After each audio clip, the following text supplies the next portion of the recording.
Have you ever applied for a job, gotten called in for an interview, spoken to a real human about a real job, and then crickets? Never heard back? You've been ghosted. Yes, it is totally tacky and unprofessional in a setting that should be professional. If you want some insights on why it happens and what you can do about it, just keep watching.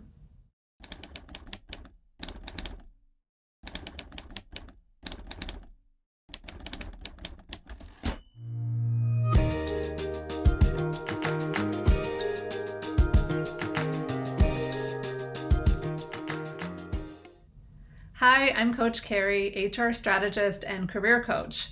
I help people clarify their perfect job, chart a path to find that position, and teach them the winning interview techniques that land attractive job offers. As a result, 4 out of 5 of my coaching clients receive a job offer from their very next coaching engagement. But how can you get a job offer if a company ghosts you? Unfortunately, you can't. But there are some strategies I'll give you to make sure you at least get closure from the process. First, though, let me give you some perspective on why it happens in the first place.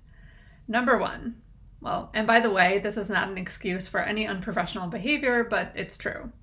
Recruiters and hiring managers are really busy and they just don't get back to you. It's not personal, but they're working with hundreds of candidates and multiple job openings. They're all navigating everything at once. The volume gets out of control and outreach to candidates slips and suffers. The second likely possibility is that the company is waiting on what we call dispositioning their candidate data. Now, most large companies and medium-sized companies track candidate metrics, and many are required to do it by law. You know that voluntary form that you fill out that asks about your ethnicity and gender during the online application process?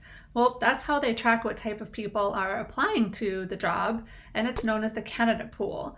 And now at the end of the hiring process, they compare the data of the people that applied to the person they actually hired. And this type of data collection and processing is really, really important for diversity initiatives.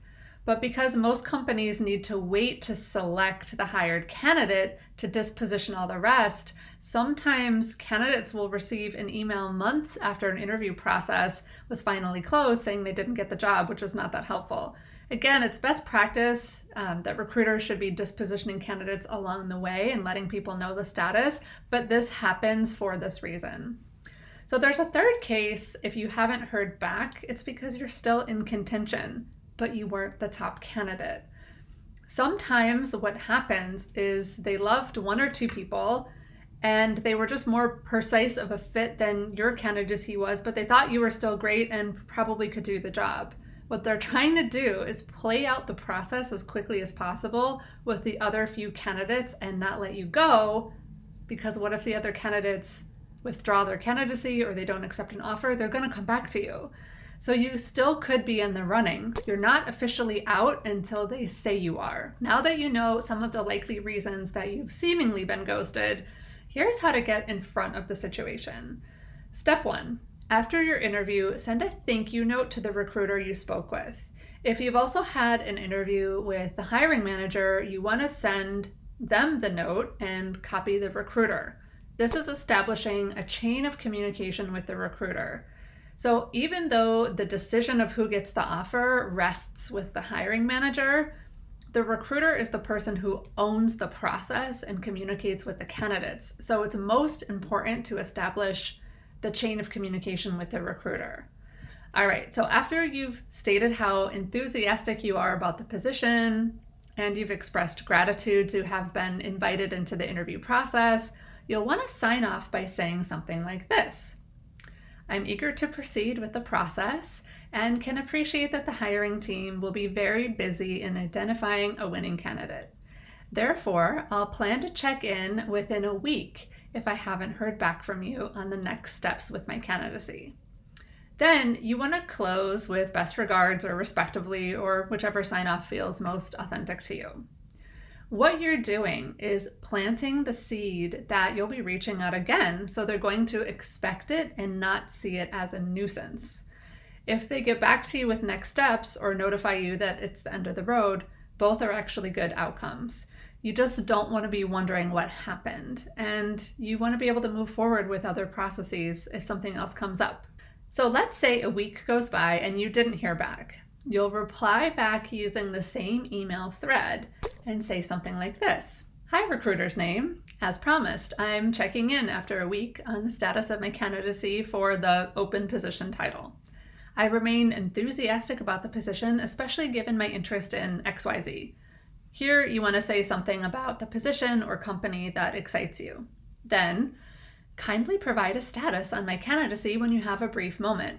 Again, I can appreciate how busy you must be, and therefore will plan to contact you again next week if I don't hear back from you. Can you see the pattern forming?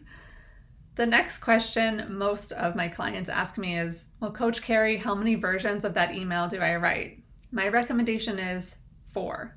Send the first email within 24 hours of your first interview. The second, 7 to 10 days later. The third, 7 to 10 days after that. And the fourth and final email about 10 days after the third email. Now, in your last email, instead of saying you're going to check back next week, you want to say something like this. Hi, recruiter's name. After about a month of correspondence and not hearing back from you about my candidacy for the open position title, I can only assume I was not a best fit candidate and will stop my outreach after this email. I wish you the best in your endeavors. Regards, Carrie. Even though you may want to tell them off for being unprofessional, you're going to keep it super classy and take the high road. Especially if it's an organization that you truly are excited about working at, because who knows, you may be invited to interview there again with a future department and a different recruiter who manages the process more thoroughly. Oftentimes, however, the strategy I outlined works in getting closure on the process. You'll typically hear back around the third attempt when the recruiter thinks you're going to keep checking in every single week.